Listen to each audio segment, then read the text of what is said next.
Renske is kreeg verhuizen. De mutsen er wel eens om goelen. Want ze moet nou samen naar je squalen. Goedemorgen alle jaren. Goedemorgen alle heren. En toen heb ze me knuffels in het en toen heeft ze me uitlagen. Maar dat is niet zwaar en die raar gewoon. Oh, dit is nog wel nog een hele nagel gedaan. Oh, de bloed. Vettig. Nou, oh, dit is heel erg. Ik weet niet of wie die is, maar die moet ik niet. Iedere keer doet het je het monster van het slimmerbal vast. Die blaas ik uit dat boek. Dus ik kom van het lacht. Logisch. Ik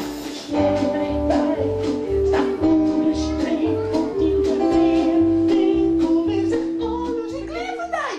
Dat is toch net het nijste van het nijste? Nee, net echt. Ik weet wel wat. Ik weet wel wat klein. Was die misschien passen? Ja. Oké, ik zal even zitten. Wauw. Zo die zo. Ja.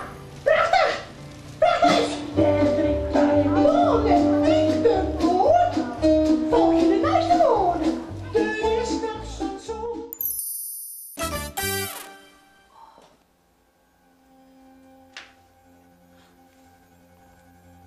Dit verhaal gaat op paken en een mandje met een puntmuts met beltjes op zitten. Wat is er nou? Een paar soort vreegest.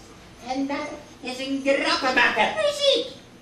Ik mij de meesten graag een beetje pesten. Voor mij is dat nog leuker als een mop. Want als een oor dan ziet te grienen of te janken. Doe je er nog een schapje van de grond. Tja. Ik mocht de koning graag een beetje plegen. Dat weet verrekte goed in. Een pleegje is helemaal niet leuk. Nee, die zijn helemaal niet leuk. Domusse rompesten. Rompesten? Dan komt familie toch ook even? Waar? We gaan dat dus. Nee, op het schoolplein.